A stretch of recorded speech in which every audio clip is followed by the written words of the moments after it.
हम लोग अध्याय 3 मानव में जनन ह्यूमन रिप्रोडक्शन का अध्ययन कर रहे हैं। उसमें हम लोग आज मादा जनन अंग फीमेल रिप्रोडक्टिव आर्गन का अध्ययन करेंगे।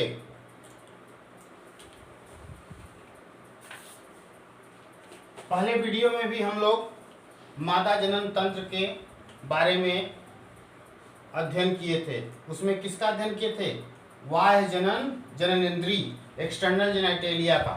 आज हम लोग बचे हुए जैसे प्राथमिक लैंगिक अंग द्वितीयक लैंगिक अंग का अध्ययन करेंगे। इसके पहले मैं बताया था मादा जनन तंत्र में 3 पार्ट और एक चौथा भी पार्ट बताए थे, मतलब इस तरह से 4 पार्ट होते हैं। पहला प्राथमिक लैंगिक अंग प्राइमरी सेक्स ऑर्गन अंडाशय होता है, ओवरी, जिससे ओवानी रिलीज होता है। द्वितीय लैंगिक अंग में जैसे ओविडक्ट या फैलोपियन ट्यूब, गर्भाशय, योनि, गर्भाशय का ही पार्ट जैसे सर्वाइक्स, ये सब हम पढ़ेंगे। बाह्य जननेंद्रिय के बारे में हम अध्ययन किए थे। एक है चौथा मेमरी ग्लैंड्स। तो आज हम प्राथमिक लैंगिक अंग और द्वितीयक लैंगिक अंग के बारे में अध्ययन करेंगे। देखिए, तो हम लोग शुरू करते हैं प्राथमिक लैंगिक अंग और द्वितीयक लैंगिक अंग का अध्ययन। इसमें देखिए, इसका फिगर मैं बता रहा हूं, इजीली कैसे बना सकते हैं आप। ये है ठीक,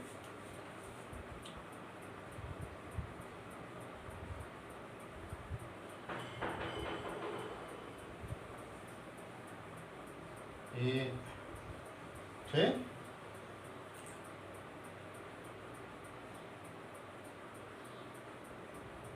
ये आपका इस तरह से बना देंगे ठीक। उसके बाद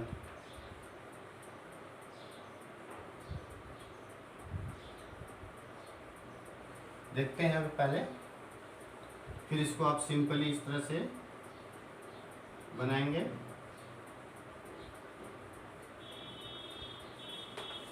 इधर भी ये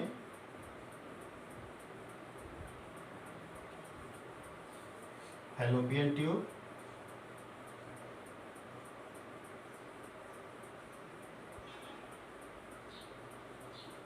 ठीक। इसमें देखेंगे आप, यहीं पे ओवरी होती है,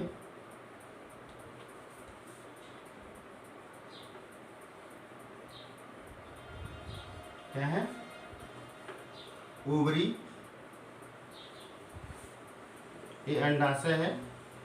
अंडाशय को ये जानते हैं, ये क्या होता है? मुख्य सेक्स ऑर्गन होता है फीमेल में। ओवरी होती है, एक जोड़ी ओवरी होती है ठीक। और ये यूटेरस से इस तरह से जुड़ी होती है ये, जिसको हम क्या बोलते हैं? Ovarian ligament. और ये ओवरी जो होती है बॉडी वॉल, ठीक है, बॉडी वॉल से मीजोवेरियम से जुड़ी होती है। किससे? मीजोवेरियम से जुड़ी होती है ठीक। और देखिए, उसके बाद आप देखेंगे, पहले हम बता दिए थे कि मुख्य सेक्स ऑर्गन क्या होता है? अंडाशय होता है। इसके बारे में हम लोग और इसकी हिस्टोलॉजी के बारे में आगे पढ़ेंगे। अंडाशय के बारे में इतना आप जानिए कि इससे क्या बनता है? ओवा बनता है। ये कैसा होता है? आलमंड, बादाम जैसा होता है ठीक, आलमंड के आकार का होता है ठीक। और 2 से 4 सेंटीमीटर इसकी क्या होती है? लेंथ होती है। एनसीईआरटी का डाटा मैं बता रहा हूँ आपको ठीक। और हम इसके बारे में बाद में अध्ययन करेंगे। देखिए फिर, और अब हम दूसरा पार्ट आते हैं ठीक, oviduct, fallopian tube. Fallopian tube के बारे में अध्ययन करते हैं हम लोग।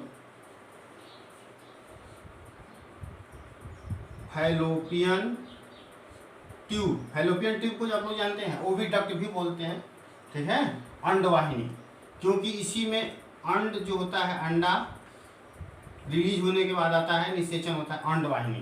तो आप देखेंगे क्या होता है, जो ओवरी है, अंडाशय, इसके पास वाला जो ये आपका एक फैलोपियन ट्यूब है पूरा, ठीक, इसके पास वाला जो भाग होता है उसको हम बोलते क्या है, इनफंडिबुलम।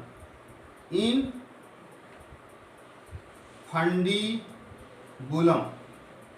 होता है, कीप जैसा होता है ये, इनफंडिबुलम होता है। ये इनफंडिबुलम का जो आपका क्या होता है, किनारा होता है ये अंगुली जैसे, जैसे आपका ये अंगुली नहीं है, अंगुली जैसे प्रवर्ध बना लेता है इस तरह से, ठीक, यहाँ पे भी है, यहाँ अच्छे से जगह बना है, ये इनफंड बना लेता है, ठीक है, जिसको हम बोलते क्या है, फिम्ब्री, क्या होता है, फिम्ब्री होता है, ठीक, अंगुली सदृश जैसी रचना होती है। देखिए इसका काम क्या होता है कि फिम्ब्री, आप एक चीज याद रखिए, जैसे फिम्ब्री है इनफंडिबुलम, अगर यहाँ इसको सामने से देखेंगे आप, तो सामने से देखेंगे तो इसमें एक छिद्र दिखेगा, जैसे इस तरह से, ठीक, यहीं पे एक छिद्र होगा आपका यहाँ पे, ठीक, जिसको बोलते क्या है, आस्टिया, क्या होता है, आस्टिया। जब यहाँ से ओवा, ये ओवा बनता है, इसमें ग्राफियन फाल्की में हम लोग आगे अध्ययन करेंगे, तो ये क्या करता है आपका कि जैसे फिम्ब्री, ये फिम्ब्री क्या करता है, जैसे आपका ये यहाँ ओवा है तो इसको ऐसे ऐसे इस तरह से करता रहता है फिम्ब्री, जिससे ग्राफियन फाल्की को अपने पास ऐसे धकेलता रहता है, जिससे जो ओवा रिलीज हो तो इसी आस्टियम जो छिद्र है उसी से बाहर आ जाए। कहाँ पे आ जाए आपका ये ओवा जो यहाँ है, कहाँ चला जाएगा आपका, इनफंडिबुलम में आ जाएगा ओवा, ठीक। दूसरा पार्ट इसी फैलोपियन ट्यूब का है, ठीक है, इनफंडिबुलम के बाद एम्पुला, क्या है, एम्पुला, ये एम्पुला है, ये चौड़ा भाग होता है, ठीक, और ये एम्पुला, ठीक, किसके बाद होता है, इनफंडिबुलम के पार्ट बाद होता है, और यहीं पे निषेचन होता है। एम्पुला में ही क्या होता है, निषेचन।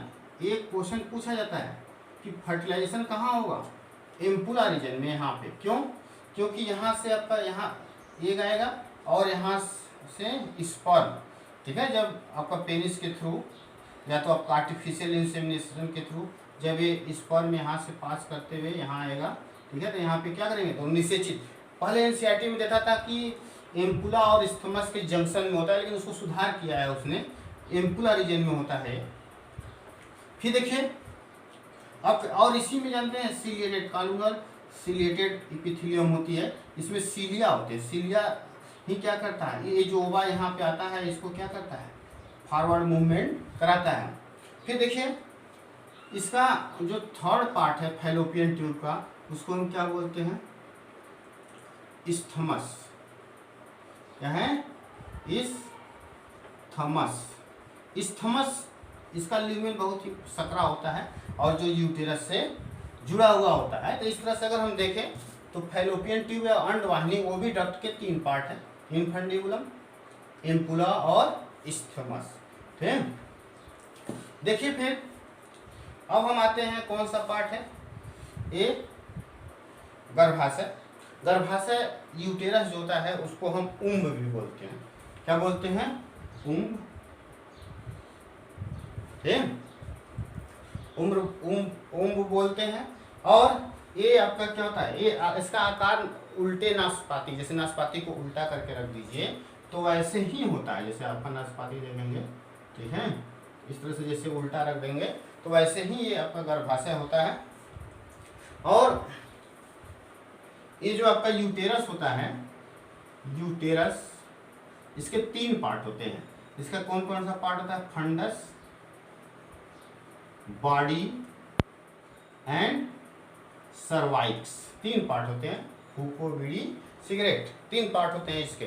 देखिए इसको हम याद करने के लिए आप बता दिए कि जैसे आपको इस तरह से याद कर सकते हैं। देखिए तो इसमें होता क्या है आपका, इसमें कितने पार्ट हैं, 3। ये आपका देखेंगे तो इसको पहले तो इसमें आप थोड़ा सा मैं इसको बता दूं, ये आपका ये क्या है, फंडस, ठीक, यहाँ पे ये बॉडी, और हम यहाँ पे अभी बता रहे हैं ये सर्वाइक्स है, सर्वाइक्स है। तो देखिए इसको अगर हम देखें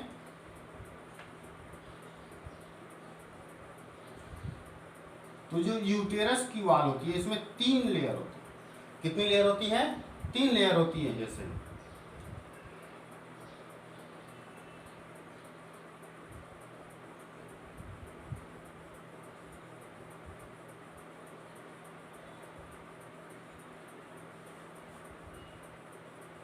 इसको इस तरह से हम इसकी वॉल बना रहे हैं यूटेरस की, ठीक। तो इसकी वॉल बनाए, जैसे ये आपका फंडस हो गया, ये बॉडी हो गया, ये सर्वाइक्स हो गया, ठीक। और फिर देखिए, और ये क्या है आपका, ये सर्वाइकल कैनाल है, सर्वाइकल कैनाल।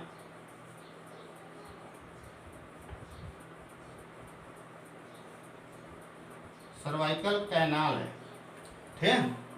और ये वेजाइना, योनि,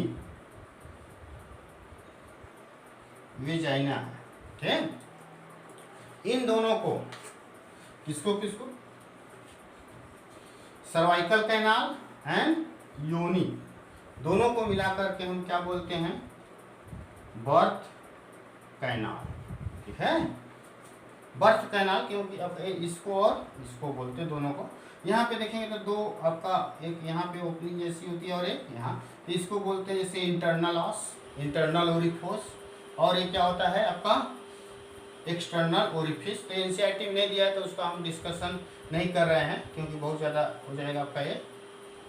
फिर देखिए यूटेरस की जो वॉल होती है, आप ऐसी देखिए, इसी बॉडी में जो आपका यहाँ पे निषेचन होने के बाद इम्ब्रियो आकर इसी इम्प्लांट होता है यूटेरस में ही।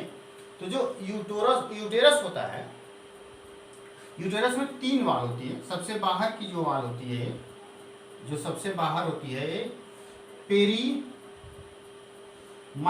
होती है, ये बहुत पतली दीवार होती है, ठीक। पेरीमाइट्रियम,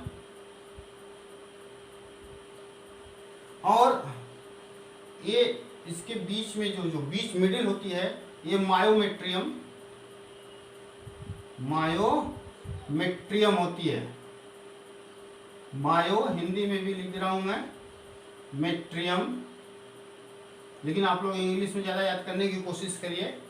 मायोमेट्रियम होती है जिसमें स्मूथ मसल होती है, ठीक। अगर पूछा जाए मायोमेट्रियम में क्या होती है, मायोमेट्रियम में स्मूथ मसल, चिकनी मसल होती है। और इसी मसल में, मायोमेट्रियम के स्मूथ मसल में जब कॉन्स्ट्रिक्शन होता है बर्थ के समय, जन्म के समय, तो उसी समय लेबर पेन क्रिएट होता है और बच्चा बाहर आता है। देखिए अंदर जो होती है ग्लैंडुलर लेयर होती है, एक कौन सी लेयर होती है? ग्लैंडुलर लेयर होती है, जिसको बोलते हैं हम क्या? एंडोमेट्रियम। क्या बोलते हैं? एंडोमेट्रियम बोलते हैं। ये बहुत ही ग्लैंडुलर होता है, इसमें कई काम होते हैं। जैसे एंडोमेट्रियम में, किसमें? एंडोमेट्रियम में क्या होता है? कई काम होते हैं। जैसे आपका क्या होता है इसमें, पहला एंडोमेट्रियम में जैसे आपका इसी में इम्प्लांटेशन होता है, बच्चा जो होता है इसी में आकर जुड़ता है, एम्ब्रियो सॉरी इम्प्लांटेशन होता है। सेकेंड